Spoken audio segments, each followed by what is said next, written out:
Okay, we've hit the segment of the morning show where it's time to talk a little bit about Star Citizen. My friend Dig That here has a video about NPC Crew, and he's going to explain to you all that there is to know about NPC Crew in Star Citizen that we do not have yet, that would be helpful. Manning the turrets, you know, loading the cargoes, perhaps, you know, relieving stress in the captain's quarters, or, you know, just friendly explorers that you can send in like meat shields and die in front of you. There's a lot of uses for these NPC characters. We're going to find out all about them.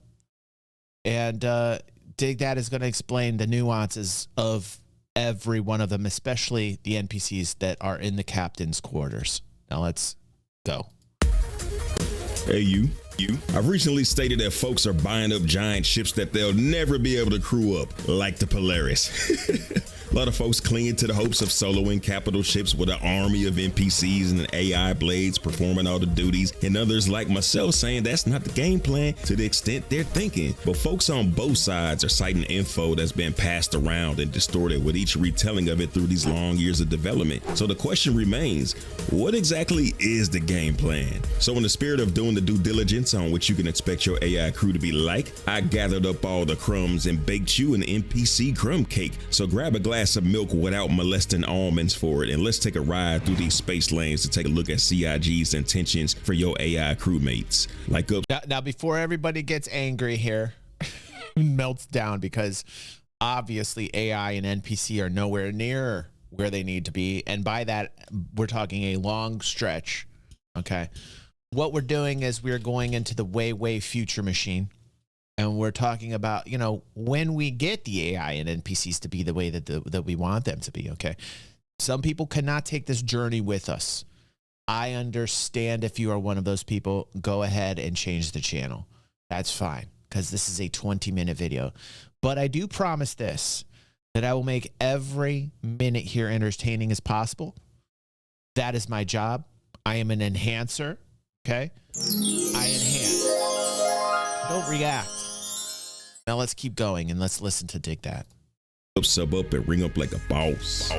So for the folks new to the verse, down the road you'll have some good old onboard options to help you out in your spacely pursuits, AI blades, and NPC Crew. What's the difference? NPC Crew is what it sounds like. Non-player characters that you can hire as crew for everything from turret gunner to shopkeeper. They're like people in that you need to keep them housed and happy to keep them on your ship and getting better at their jobs. AI blades are different. They're software housed on a component that plugs into your ship to expand its capabilities. To crank up your combat potential, displays for missile defense, emissions control, for you to set limits on emissions and shut down unnecessary systems automatically, e-warfare, defensive and offensive, encryption, decryption blades, mining blades, salvage database, criminal database, hit list, which is basically the criminal version of the criminal database. AI blades don't have personality traits. They don't lose morale or require a bed, so they're the easiest thing to. They also have a lot less object containers and therefore create less latency. like that's a very important thing to talk about. That's a talking point. When you're getting NPC crew, like, you might like the RP of it all, but there's many more object containers to be talked about with an NPC model character than there is with an AI blade. So that is something that maybe should be talked about. Managed, but the amount of blades you can slot in is comparatively low, and the specific duties that you're able to decide between assigning either to a blade or an NPC, the NPC will Toby, perform it better. So using a blade as a turret operator is taking up a valuable slot, and you'd make better use of your resources using an NPC or a player. The average proficiency hierarchy is player at the top, NPC, then blade at the bottom. So that's the TLDR on AI blades. How will NPCs work? Which is interesting to me, because, you know, like, you would think that technology would do better than a human, you know? So, like, I kind of disagree with that tiered system or that line of thinking, because you would think that the AI blades would actually react or respond better in terms of targeting, in terms of the tech itself, in terms of turrets, than humans would, and in terms of, like, just functioning the ship. Technologically speaking, like with engineering, you think that the AI would actually be more skillful, more reactive, more effective than humans, but okay. Over the years, there's been so much conversation on NPCs that there's a lot of speculative information that's now being repeated as facts. So for the purpose of not adding to the questionable material floating around, let's just go to the source. A lot of this information is several years old, but as I started digging it up, I found that most of what's been stated from back then and made its way into the game so far is pretty close, if not one-to-one true to the original vision. So we'll take it as fact until they state otherwise. All right. NPCs won't just magically populate on your ship, because that would be crazy in a game that asks you to be your own forklift operator and pay insurance premiums. So how do you hire them? Larger landing zones are going to have a personnel shop where you can peruse a library of available characters, each of whom is going to require a daily salary based upon their skill set and current demand. NPCs then can be rented but never actually purchased. Retaining them is just going to be an ongoing expense. NPCs that may serve in a crew will have attributes associated with them that denote their proficiency in a variety of disciplines. This is going to include things like, for example, how well they can pilot, operate a gun turret, control a tractor beam, or repair damage to your ship. As a character does more of something, they will naturally improve their abilities up to that potential. It's up to the employer, the player then, to decide when it's time to give an NPC that looks to have prematurely peaked the boot so that they can try their luck with another. A gunner with poor accuracy then might well be worth keeping if they're fairly cheap and they look to be steadily improving. The real NPC superstars, the guys that can repair damage in a fraction of the time or that can hit targets with stellar precision, they won't be found looking for work in the local personnel office. They'll be discovered by players that are willing to take a chance on them before anyone else realizes, their true potential. Some of the NPCs that you encounter during your travels may, depending upon how the conversation goes,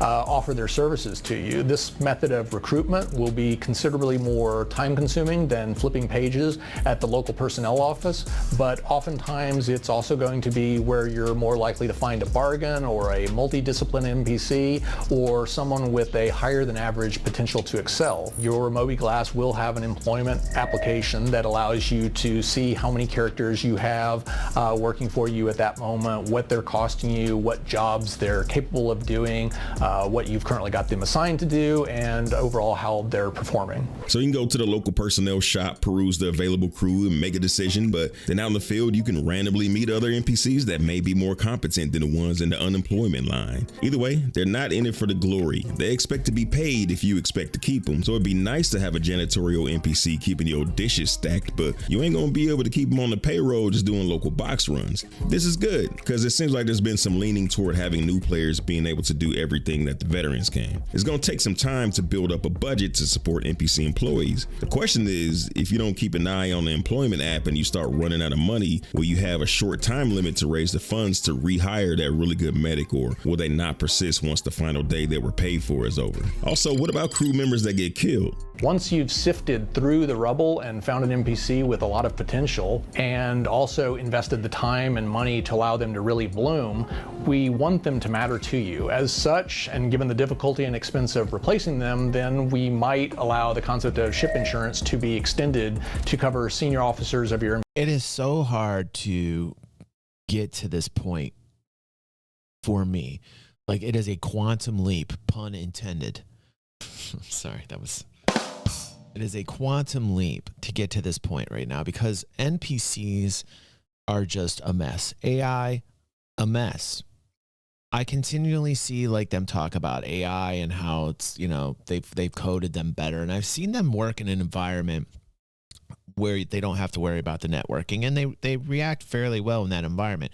But when we're talking about putting them in this PU, in an instance server, or even when it's directly inserted in the PU, and see them react in such a manner that it's totally unbelievable. Are there any NPCs that make you feel like that they're alive in the game, in the alpha right now? No. I mean, I don't know about you, but to me, none of them feel real. None of them feel relatable. None of them. Like, if we had a Bear Dune, then I could. Maddie, how you doing? But yeah, there's no NPC in Star Citizen in this alpha form that are relatable, that make me feel that they're alive. They don't react the way I want them to react. They're just cardboard cutouts. That's all. They're literally cardboard cutouts that are janky, that don't work the way that I want them to. period. So it is a very hard thing to leap forward watching this.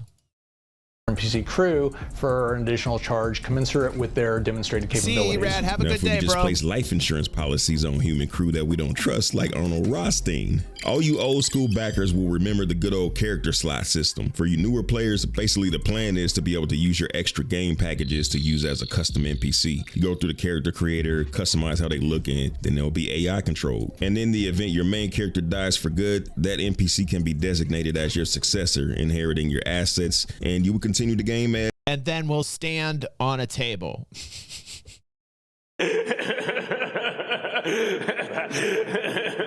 True story. True story. As he or she. Right now, running a ship is a pretty straightforward operation, but even as soon as 4.0, it's going to start getting more complicated with the engineer role coming online. If you haven't dipped your toes into the Arena Commander demo of it, it's not a late. You are going to need NPC to know where they're doing AI blades that actually are controlling ships that are larger ships. You're absolutely going to need them. You can't always count on people or your friends or people in your organization to man your very large ships.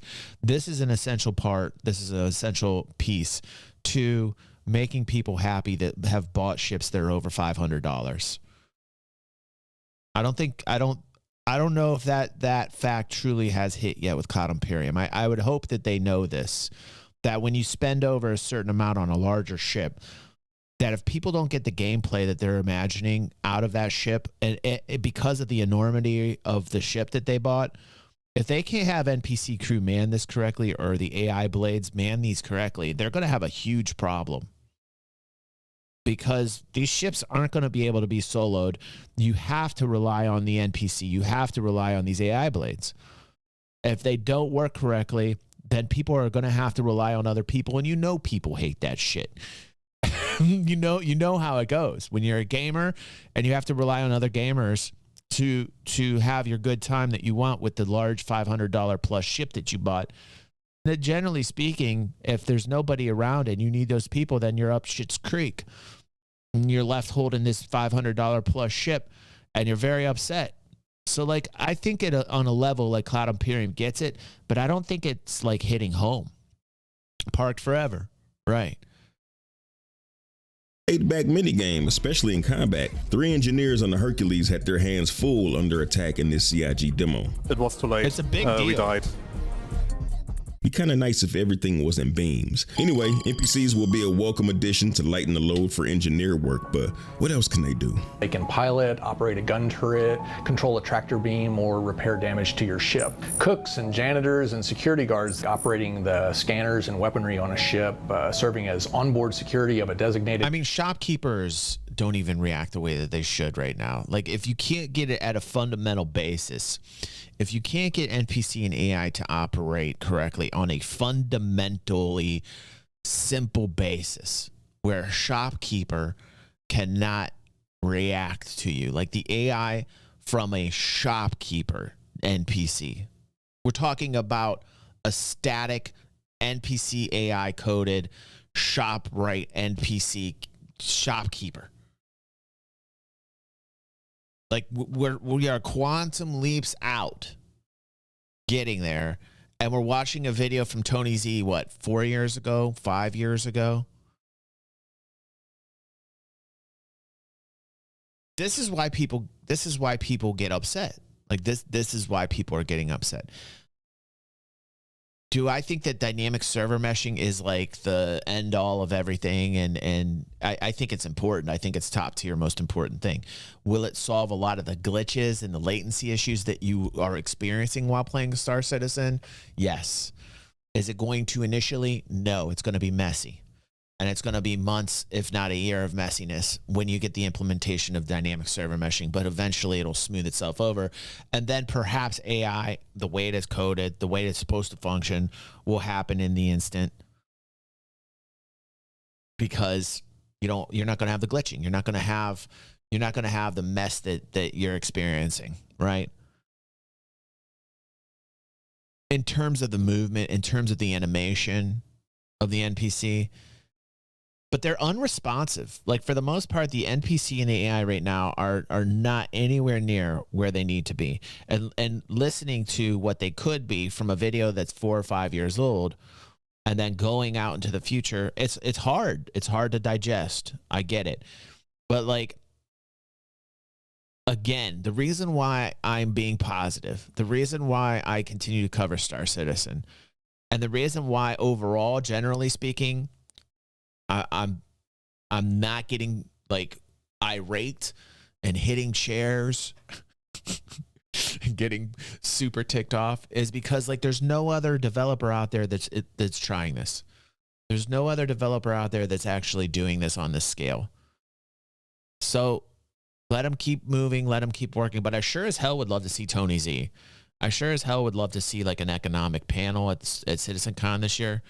And I think we all want to see progress in terms of the AI and the NPC development. Area or acting as a general purpose engineer. Bartender, or even people eating at the chow line. A janitor, Good cleaning morning, up messes Anarchy. that How you people doing, leave buddy? Long time no systemically. see. Good to see you, man. All right, what else? A captain, Yes. you've got a navigator, and you've got a chief. Like Starlet says in a much better way than I could ever, expressing herself better than I could ever, says meshing will help them allocate more to their AI code. Exactly what I was trying to babble out. Thank you, Starlet. Medical officer, you've got a chief Good engineer, morning, and you've got a Lost chief weapons officer. Hire some NPCs to go and do a mission. That's cool, man. While That's you're cool. down on planet side, say sitting in a bar, and say, here, I'll pay you this to deliver this cargo to this planet or this other player. And that definitely will happen. So the game time will tick by while you're on your planet, waiting for them to finish their mission. And when they do, then it'll happen. NPCs can even do missions for you. Obviously, that kills some of your margin, but if you want to chill or even go do another mission while they're out, it's possible. So there's several jobs they can perform. Like look at this. The irony. I love DigThat, by the way. Great content creator and friend of the channel. But like, look at the irony of him talking about NPC Crew, and then back here, you've got these motherfuckers standing on tables. I mean, like that the irony, he's trying to get a shot. He's trying to edit the shot. He's talking about NPC Crew in the future. And you literally have like the most telling thing in your face. This could actually be the thumbnail. You have the most telling thing in your face, making you the most frustrated that you've ever been in your entire life. When you're seeing the NPC not being the NPC that's needed in order to function to make your ship whole. To make you the awesome Star Citizen captain that you want to be, to validate your $500 plus expense on your large ass ship. And you're looking at this video and you're like, oh, okay, look at these NPCs standing on table. These are the NPC that I'm going to have crewing my ship,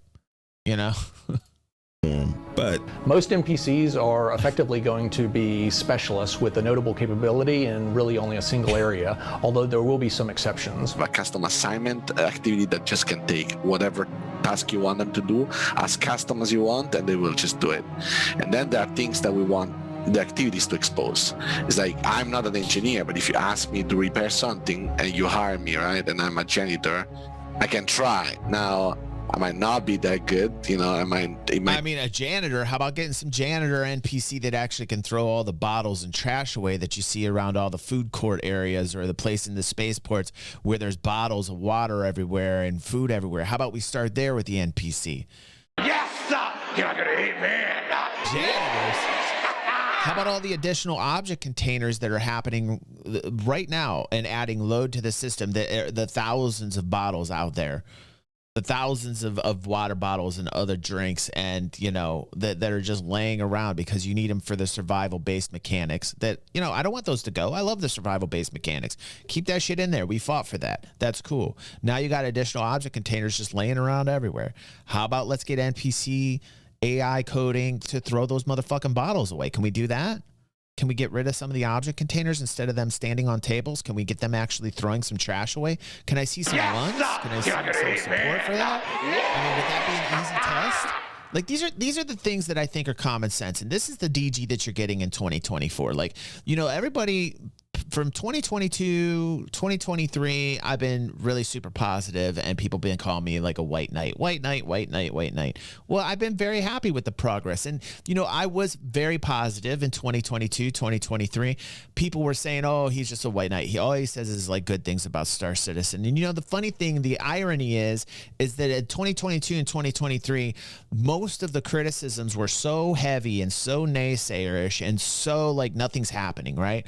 And then we saw saw like all the content drop at CitizenCon 2023. We're seeing it now through 323. We're seeing it now 324 with persistent hangers. And all the people that were the naysayers or the content creators calling me a white knight was saying nothing was happening. And I was telling you, no, in fact, things are happening. And that's why we're getting rewarded with all this additional content in 2024. We're reaping the benefits of all the work that the naysayers and the people that are content creators and call me a white knight was saying was never happening. They were saying nothing's happening in 2023. There were so many titles and clickbaity shit out there where they were monetizing all of you, saying nothing's happening, the sky is falling, blah, blah, blah, blah, blah. The 2022, 2023, and I was the voice telling you just to stay calm. It's okay. Work's being done. And boom, I told you so. It was being done. Okay. Now, the irony. Ironically, in 2024, I'm becoming more like pounding the table on some issues that I want to see being fixed, while others now are being super positive. Isn't that kind of funny to you that now you're seeing like content creators that have been generally like, you know, the sky is falling and kind of like blah, blah, blah, now turning into like this like positive, like, ooh, yeah, great. Like I'm going to be more constructive and happy and blah, blah, blah, blah. And now all of a sudden you're seeing a DG in 2024 that's starting to push. Like I'm starting to be more like, let's get some shit done. Let's do some work. Here's some issues. Let's go. I want to start seeing some very fundamental core things be worked on. One of these things being AI and NPC. And I think the easiest test would be to see these AI and NPC be coded to pick up the fucking object containers and throw all these little water bottles and everything away. Does it add that much load? I don't know. I'd imagine it adds a little bit of load, but there's trash littered everywhere. You know, there's like, you know, like I think it's adding a lot of load on the servers, and not just with like water bottles, but other instances where you see added stress on the server. And of course we're in alpha. I get it. But you still want people to have good experiences. You still want people to walk away saying, oh, I had a good experience with Star Citizen. So now in 2024, I'm just notifying you all that I'm getting a little bit more. Let's get some work fucking done here. Like this is DG360 getting into like, maybe some people are uncomfortable with that. Some people, but like I'm not a static entity. You know, like I change, I flow, I'm dynamic myself. I am dynamic server meshing, motherfucker. Take 3 times longer than what an engineer would take, and possibly I would put a fuse that is also broken because I cannot understand if the fuse is broken or working. But I think we want basically NPCs to be able to perform job, very likely, maybe poorly.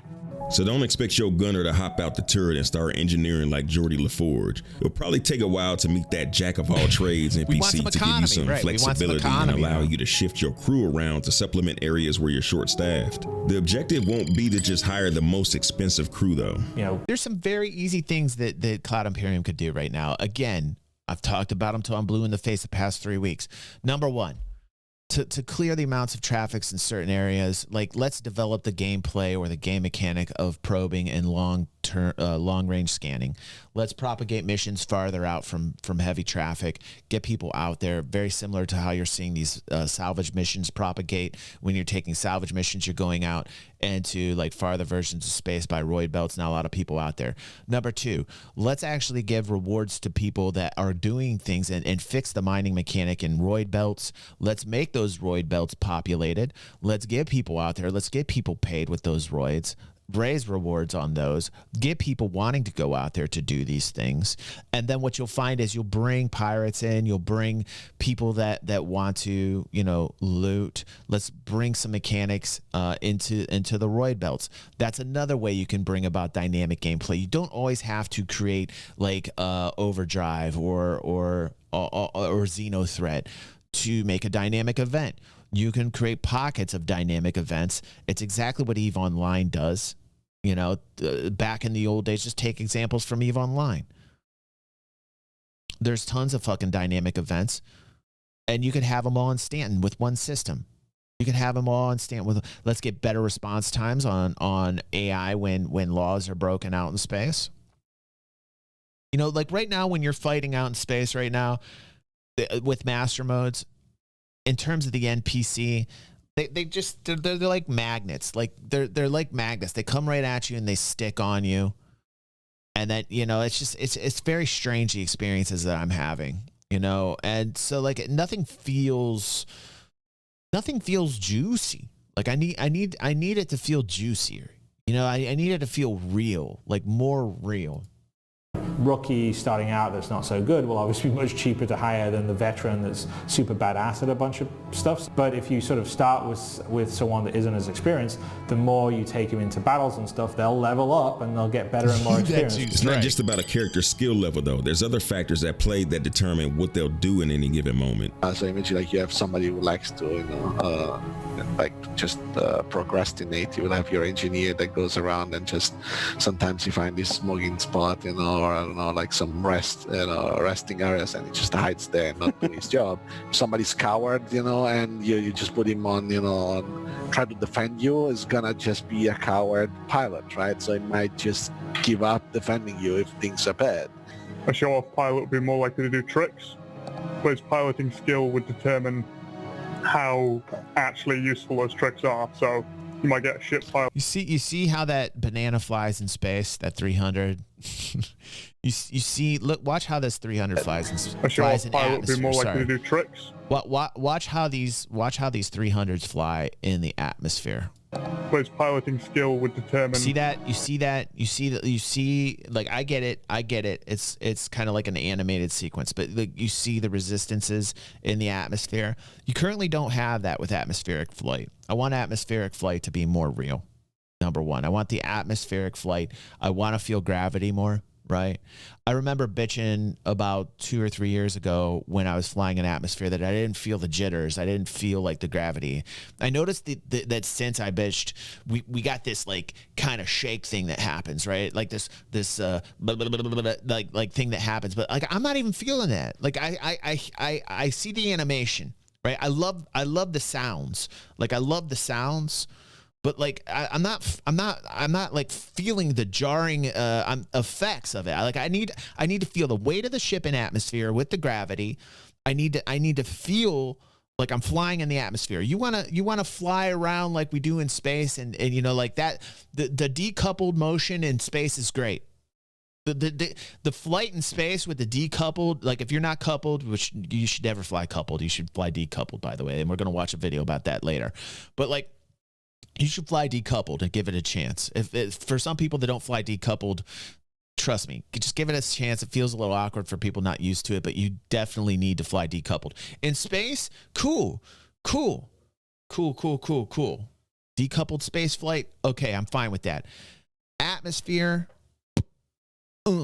like atmosphere, give me some effects, give me some wind resistance, give me some gravity, give me some tension, give me some torque, give me some fucking afterburn speed. Let me feel that shit. I feel it through the sounds.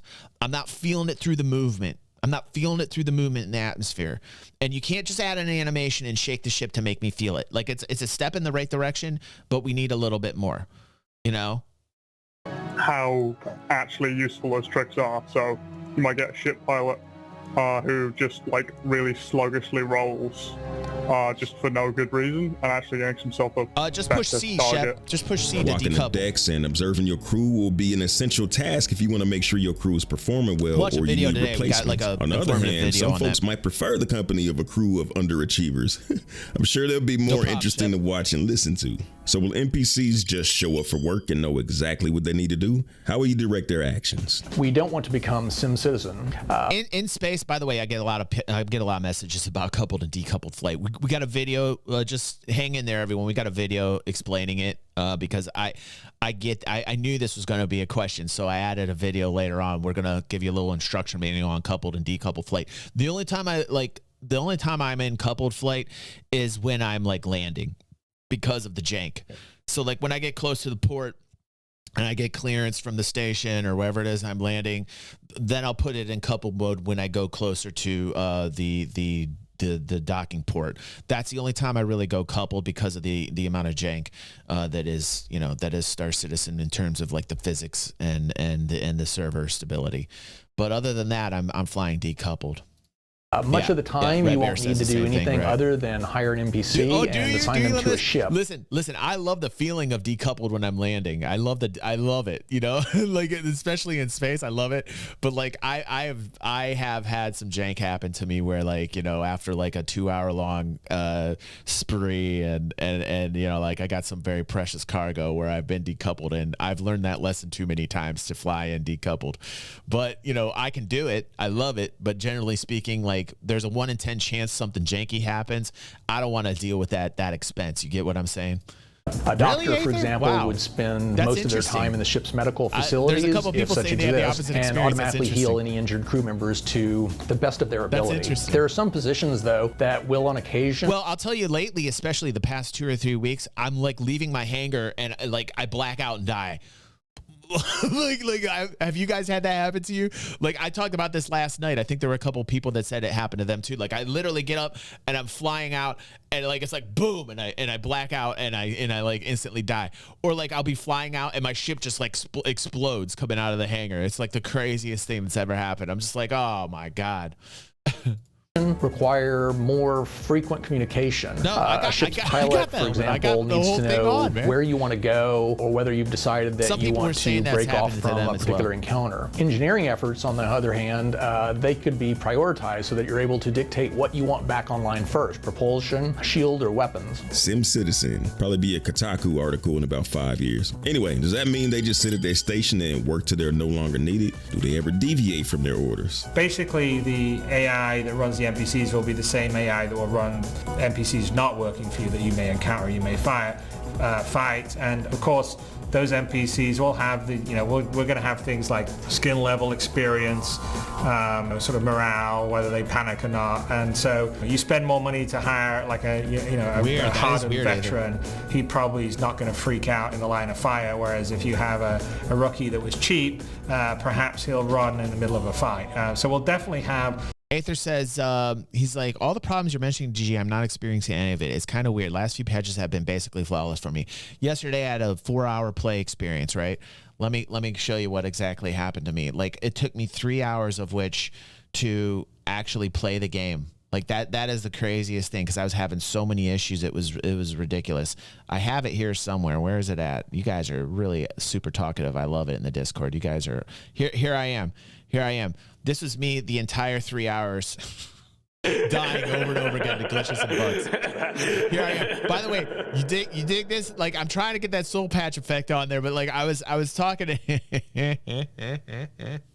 what a play experience I had yesterday, man. What a play. I was like so frustrated, man. Like the first time I got out there, boom, just like the second time, ship blows up, boom. Third time, played a little bit, got caught with a glitch, came back, died again. Like it was everything that could happen that was bad. The reason why he's so white right here is because I've died like 3 times, and my third clone was like, fuck this. Like I lost all pigment. I can't even handle this anymore. Like the tan that I normally have completely gone. My third clone couldn't handle it. My third clone's pigment completely escaped his body. He was like, enough of this shit. Why are you even playing right now? That he loving life, trying to play Star Citizen.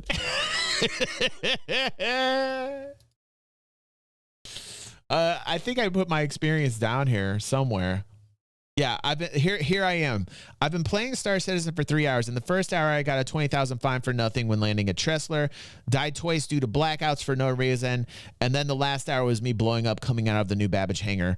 And then I also mentioned that I was down money just paying for things over and over again. So that was my 3-hour experience with Star Citizen the other day. Not all the time. That doesn't happen all the time, but sometimes it can be frustrating. You can imagine if I wasn't a veteran and I was a new player coming in, how upset like the person would probably walk away from the game. So that's what I'm trying to say is like, even though this is in an alpha state, you want to make sure that you're giving the best experiences to somebody. I mean, and I know what the fuck I'm doing. I've been playing this for over 10 years. Like I know how to play the game. Imagine somebody new coming into this with the learning curves and having these amount of glitches. They're going to just not want to come back to the game. So like you got to make the experience as stable and smooth as you can. We're not anywhere near there. So it's very important to impress that upon new players. Otherwise, boop, out the door. They won't touch it until some popular streamer comes in with over 1 million subscribers, makes it popular again, and then they'll try and put their hands back on this. I mean, you have an enormous amount of new players in this game. That is awesome. And partially that is to streamers that are huge and YouTubers that are huge playing this title. You want to keep them in.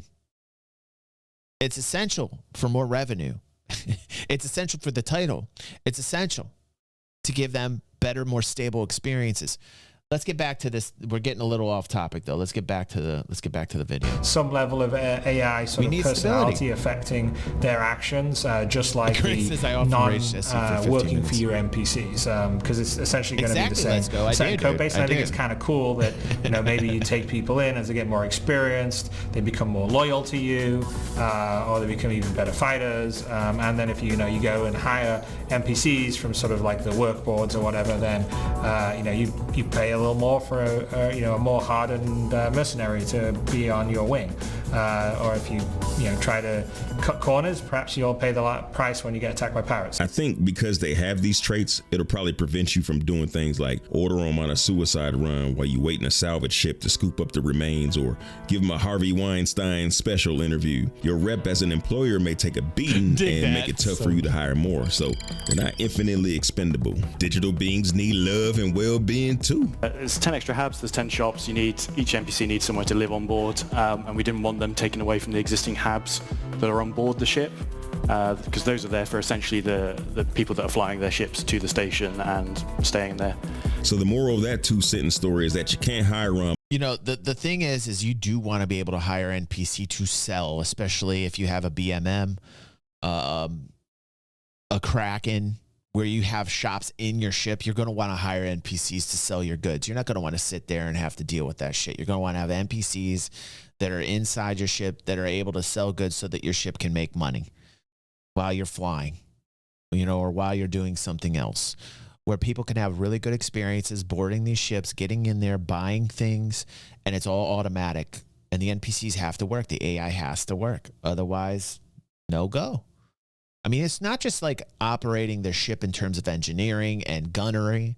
It's also like in a merchant ship. It's also having NPCs that can man these shops, that can sell goods, that when you're walking past, they're like, "Hi there, would you like to see any of my fine wares?" And then you walk up to the shop, you talk to the NPC, and the NPC actually gets you through to the end of the transaction so that you're spending those credits.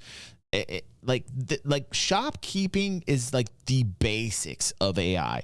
Like the basics of NPC AI is to have a shopkeeping AI NPC that can go from point A to point B and make the sale. That's it. That shouldn't be that hard. It shouldn't be that hard to have an NPC AI shopkeeper that can literally walk you through the transaction. It shouldn't be that hard. To the station and staying there.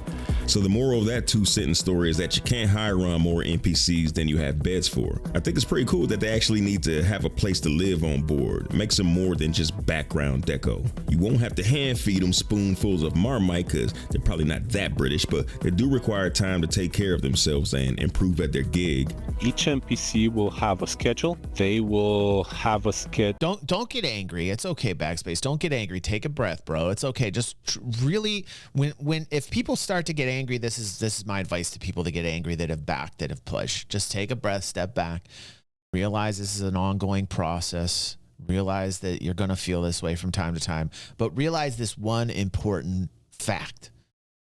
There is no other developer trying to make a game on this scale out there. Just once you wrap your head around that, like, I come to terms with things and I back off and I'm like, okay, I'm being positive. I'm going to be constructive because I realize there is no other game developer trying to do this. And I keep asking. Name me one trying to create this experience. So because of that, I'm giving them a little slack, a little leeway. But like, there are times when we're watching a video like this where I will get frustrated because, these were things that we talked about ages ago. We theory craft NPC Crew when NPC Crew wasn't anything anybody talked about. We found the need for this in 2014, 2015. We theory crafted NPC Crew. Go check it. It's a video. Before they even talked about NPC Crew, we were thinking like, these ships are large. They're going to need NPC Crew. So let's talk about it. Let's theory craft that. A lot of people thought that type of content was not important. Well, I completely disagree with that narrative. It's completely important because it helped game design. And it's still helping game design. We're still at this point where it's not where it's not even anywhere close where we need it to be, but it still needs to be talked about. It's constructive when we talk about it this way because there are plenty of SIG employees that watch this channel that are part of this community that will come back to this to get advice or ideas for programming, for art design, for game design. You know, they will take our feedback and they will take that constructively because I'm not going to rant or rave or pound tables. These people have real life jobs, make real life paychecks, you know, and they all have to deal with their own managers and their own hierarchy and their structure within Cloud Imperium. They've all got their personal problems. They're human beings, you know, but like, I think it's nice that we can put it in this format for them so they can listen to the feedback. Trust me, them going on Spectrum, most of them, they don't want to deal with it. That's why Knight Rider and all those devs insta-ban just about anybody because they're fucking fed up with it that they have to do that shit. And a lot of the SIG people, they don't even want to fucking deal with Spectrum. It's become so toxic. They're just like, I mean, I know for a fact a lot of SIG employees are like, fuck Spectrum. You know, they'd much rather sit down and listen to somebody like me or others talk about it in a format like this. Like, you know. So anyway, let's keep going. Jewel that says when they're on duty, when they're not on duty, when they will practice their turret. I'm very interested in that Dune MMO. By the way, Red Bear says, oh wait, this Dune MMO is doing the same, DG. I remember watching that. I want to delve a little bit in that Dune MMO. That Dune MMO looked fantastic. Starlet saying 3 stealth projects out there underway as well. Yep. And, you know, I'm still covering Star Atlas. People are pissed off at me for doing it. But, like, I'm interested in that space, too. But, you know, like, time will tell on that one. But, like, I'm looking for other people trying to do what Cloud Imperium is doing. I'm just not seeing it on the level that Cloud Imperium's doing it at. But Dune is one that I want to investigate. To not spend all this time in a turret. He needs to eat, he needs to shower, he needs to sleep. He will go through his entire life cycle. He will have some exercise time where he's at the station. Let's say you have 6 turret gunners. There'll be a few of them will always be at the station and they'll have a rotation. So one of them will sleep between these hours while the other is at the turret while the next one is eating and doing R&R stuff. Once the ship goes into combat, you will have all the guys switch schedule, and they'll switch to their combat schedule rather than their out of combat schedule. As soon as they switch to combat schedule, whether they were eating, being on the toilet or whatever, they will leave that. They will run all the way to their turret and man the station. Let's say today your friends are not online and you just want to have some fun. You will have your NPC crew that you hire and raise and train and all the lovely stuff, and they will have a schedule. What you can do as the owner of the ship and the captain, you can say, yeah, you're always on red alert. Then everyone will be at the stations. What that will do, it will cause their morale to drop. If you keep them always at the station, they'll go hungry, which again drops morale. They'll not be happy. Their performance will decrease. So it's up to you how you want to do it. If you want to always keep them on red alert because you know stuff is about to happen, fair enough. But at some point, you have to let them do their stuff. And if they don't get enough sleep, they get cranky and all this lovely stuff. If you don't take care of your squad, the AI revolt will begin here. Oh, I'm in the railgun. At the heart of this video is the journey to find out if NPCs will make big ships viable for solo players.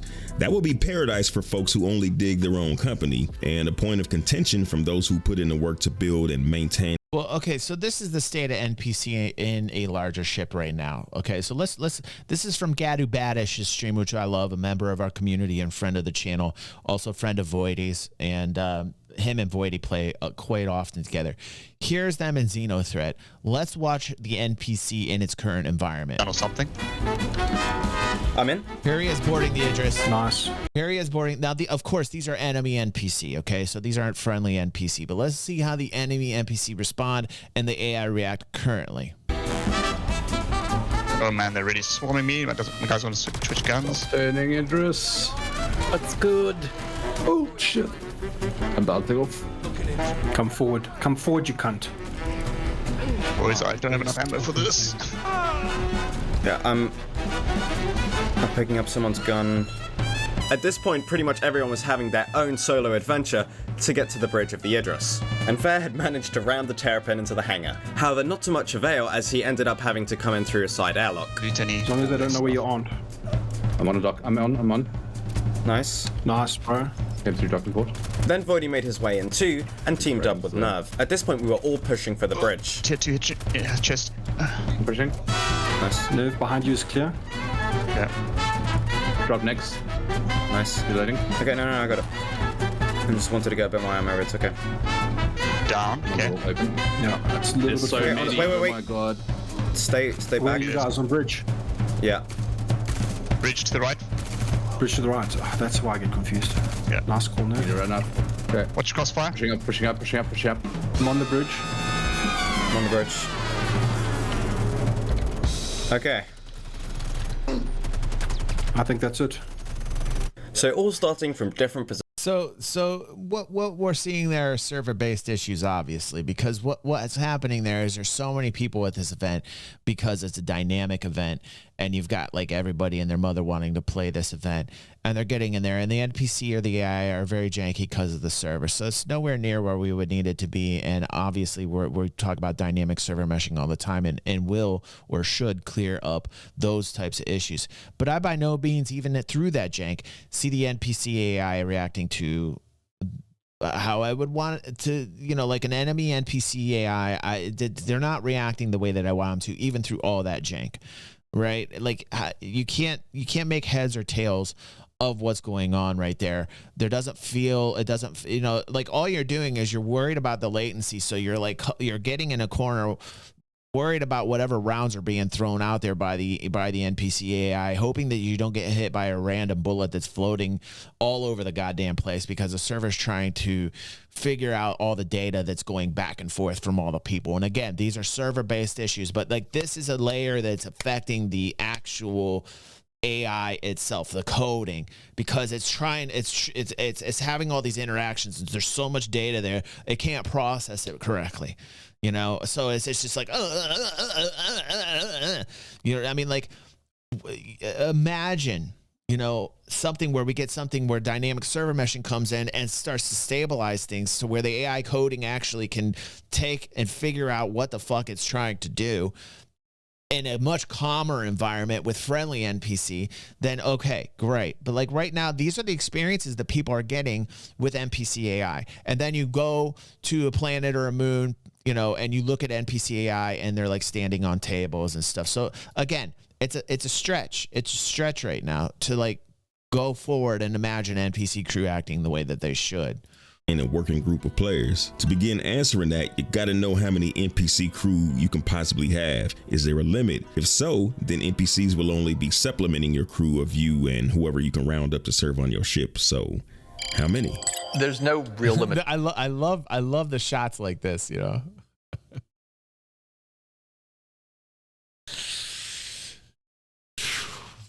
and whoever you can round up to serve on your ship. So, how many? There's no real limitation, just given the distribution of responsibilities. It would really just be more along the lines of the larger ships will require larger crews to operate effectively, and therefore their running costs on average will tend to be higher than than ships that can be operated with a much smaller crew. Obviously, you can modulate that to some degree with the quality of the crew you're hiring and things of that sort, but there's no hard-coded limit, and there's really no reason why there would be, given how all of these tasks and responsibilities that they're going to be executing are going to be. I think that is really like coming from to the fact that basically really this individual behavior are controlled by a captain or something like that, but then each of these NPC will just do its job. So there is no real limit on the amount of people that execute their job. If you have like 5 seats to control 5 different turrets, well, there would be just like 5 different people. And their coordination, of course, it depends on the amount of targets they have, who they can target. But that it doesn't matter like if there are 3 or 5 or 15, because the code would just scale for that. It would try to distribute the targets. But so it's like as you go to the upper echelon of ships, you're going to probably need more experienced, better commanders, because they're effectively going to be in control of more of a larger larger number of crew members, and we'd probably just model it such that, you know, if you basically get a lower a lower quality of chief engineer starts to basically buckle under the pressure and he starts to make bad decisions, etc. Once he starts to get beyond 3 or 4 or 5 guys that he's controlling. Exact same thing that you'd see in the real world. I imagine this is something that will need to be revisited after server performance has been tightened up. You've already seen a world of difference right now of fighting enemy AI with a server FPS. In certain situations, yes. Like in certain situations, AI is reacting better in smaller environments with less traffic. Just a 30 versus a sluggish one. But as it stands, the plan is not to place a limit on NPC Crew. That's not to say you can have an infinite amount of NPCs forming a private army. Earlier, we looked at how there's already going to be a cap based on the amount of available beds on your ship. But you can have there will absolutely be a limit because people are going to exploit it and they're going to overload their ships. You know there will be. There will be a limit. There will be a NPCs man ships that you're not on, so we don't have an exact answer when it comes to the whales who own 10 capital ships. Whether it's a tech issue or a limit set by CIG, I don't see a future where you can have a fully crewed armada or flotilla controlling everything in the area. A lot of folks will walk away from the game in that scenario, so we'll see how they handle that in the future. We've established that you can solo any multi-crew ship by hiring NPCs. Does this mean that, head-to-head, a lone player squeezing every NPC they can into their ship has an even chance against a fully human crew in a contest of all-out shipsticuffs? Take it away, Ty Pappy. Right off the bat. I don't know. It says, will a solo player with high-quality NPC crew be able to compete with a skilled human crew? A very common question. This has been a point of contention in the community for years. Given that all other conditions are equal, like the same ship, the same weapons, the same components, all that stuff. NPC crew versus people crew, go. Yes. I mean, right now the NPCs on some of the AI hit at 95, 96%. And I don't even think that the most skilled human will be able to do that. So assuming that they are trained right and they are at that level, yeah, I see absolutely no problem in them being able to, at least from a turret standpoint, act that way. Now, when we're talking about going around and problem solving and saying, oh, hey, this thing needs to be repaired at that time, that's where it's going to get a little bit trickier. Our intention is that an NPC crew should be just as effective as a human crew. All things being equal, of course. Yeah. Yep. We all know in real life, in the Star City universe, in any situation, things are rarely always equal. We want to make sure that the player feels like, oh, I should have done this, not like, oh, this was super cheap. Yeah. So turrets, high-level NPCs can be superior, but judgment, problem solving, and other variables can put the humans at an advantage. But let me hip you to some additional CIG perspective laid out in the Q&A. One of our intents in Star Citizen is to support solo play and multi-crew play with NPCs and human players alike, and to make it as viable and reasonably balanced as we can. It's important to note here that balance in game design doesn't always mean identical in each and every way. In this instance, it has a meaning closer to what's fair. For us, multi-crew with humans is the greatest player investment, and so that endeavor should have the most efficient gameplay yield, with solo play being the lighter of player investments. That is not to say that solo play isn't just as important, it's just that we think the additional work to coordinate with others should have its reward. Of course, poor cooperation can often be much worse than no cooperation at all, so a player sidestepping the need to interact with others will have access to less potential, but may nevertheless be able to make better use of that reduced potential. NPC crew, meanwhile, may split the difference by removing the responsibilities and pitfalls of poor teamwork without granting the unified agency of direct control, while also presenting an opportunity for an increased resource cost. The end result of all this is that we intend for each gameplay style to be fully supported. Our aim here is that multi-crew is never made pointless by overly effective solo play through slave units and automation, and solo play is not made impotent in the shadows of multi-crew systems and advantages. If things work out how we intend them to be, there will always be a trade-off between versatility, convenience, and performance in an effort to keep things as fair between playstyles as we can. CIG wants to support both solo and multi-crew players and plan to balance it out somehow. Sounds like a difficult task, especially given Todd Pappy's statement about NPC turret crew having superior accuracy. I think there's no question that there will be human crews out there who will outshine any AI crew consistently, but for the average group of players who aren't out there drilling their squad into shape, doesn't sound like they'll have that much of a chance. But on the other hand, getting the best of the best NPC crew sounds like a long and very expensive endeavor. So will big ships be viable for solo play? Yes, but not until NPC crew and blades are fully implemented. And even when that's the thing, 9 times out of 10, a skilled human crew will have their way with a ship full of NPCs until you've put in the time to build up an elite squad. So you won't run the block with an NPC crew from jump, but you will be functional, especially outside of combat gameplay. So the goal, and you know we need some more goals in this game, the goal will become trying to form the enterprise crew. Even though solo play is technically possible with the aid of blades and NPCs, the more crew you require, the cost of doing it will become so prohibitively expensive that it might not be sustainable. Let's just start from the top with the Javelin. The Javelin max crew is 80, and you know the insurance claim time and costs will be out of control, plus you don't want to lose all that crew you paid for with credits and time spent gaining experience. So say you give your ship the best shot by filling all the crew stations. 1 million credits a month might be really low for experienced military personnel, but it's a good round number, which equates to about 33,000 per day per NPC. 1 million credits times 80 is 80 million credits, plus the maintenance, fuel, ammunition. That's a lot of what people don't understand when they have a big ship, is like all the expenses that are going to accrue. You're going to have to spend a lot of money, man. When you want to fly that bad boy out there, you're going to have to crew it, and those NPCs are going to hurt. The cost of those NPCs are going to hurt. Like, it's going to be very expensive to fly these.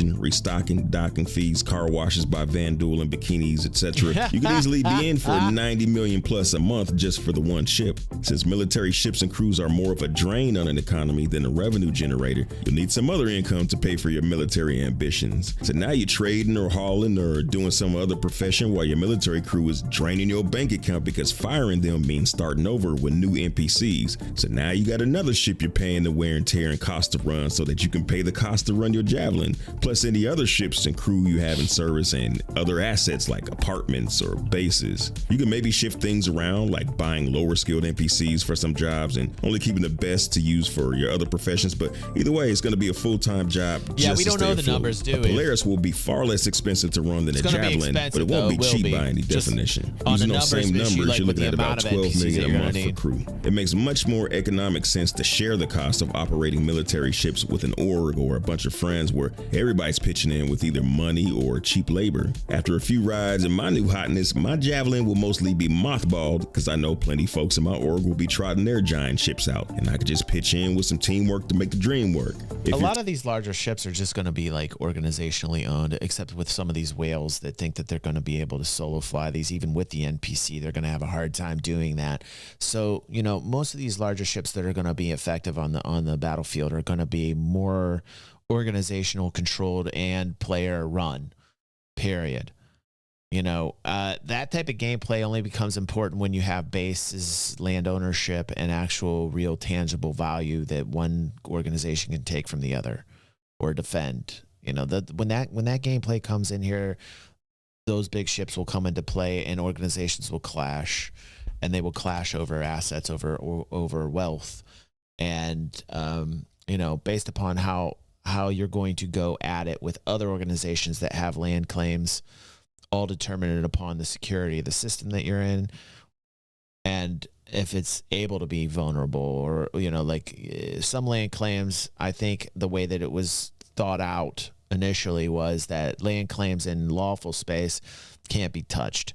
Land claims in other systems in the future, where you're staking claims that are in unlawful systems, are kind of free to go at. So, like, I'm not quite sure. We'll have to wait for that gameplay, but we're very far away from that. Taster for things outside of military pursuits, your pockets will take way less of a hit. The Kraken Privateer, which amazes me that it's almost 40 meters longer than the Idris, only takes 10 crew plus 10 shopkeepers. So at most, you spend 20 million for crew, 8 million for the Merchantman, 6 million for the Odyssey, 5 million for the Arastra. With those, I'm not sure where he's pulling numbers from for I mean, maybe these numbers were stated in the past by one of Cloud Imperium's employees or Chris. I'm not quite sure if, like DigThat does his research, so maybe he pulled up some numbers that said it would cost $33,000 or X amount in order to man like with an average NPC character, NPC crew character. Maybe he found that number and he's multiplying it, towards the amount of occupancy in each ship, and that's how he's coming about with those numbers. I do know that it'll be expensive. They're going to want to structure it that way. I do know that that's going to be something that they'll F around with, because some people initially are going to be like, this is too much, so then they'll bring down the price. That this is the balancing that happens after the fact. But again, we're not even close to being there. What's up, Jilted? Thank you so much, dude. I appreciate your support. Which in the original Klingon means a space whale's progenitor. So if you're not spending your time fighting, the credits will flow a lot smoother. There's been no update on when this could be released, but the behavior and tools are already there. Francesco Roccucci demonstrated building an NPC engineer from scratch, and in 1 hour, he'd created a crew member that performs maintenance by searching for and removing busted fuses. The tools are there to get him running out the gate, so at this point, it's just a matter of dependencies like server meshing being completed, NPC subside. Absolutely. That's one of the biggest hurdles. Consumption cranked out and rolling, and NPC crew being plugged into the various other systems. It's not coming next month. That's or awesome. even this year, but I could see them starting to talk about it more as these final tech milestones become completed. But now we know, though, and it turns out I was wrong about the future of lone captains, and for that, I'm not sorry. Sometimes I can get it wrong, and so can you, and so can CIG. All we can do is let them cook. I like that about DigThat. I like a dude that can admit his own mistakes, man. That's awesome, man. That shows someone who's an adult. I dig that. Let me cook, and you keep cooking. Now watch this vid for no reason.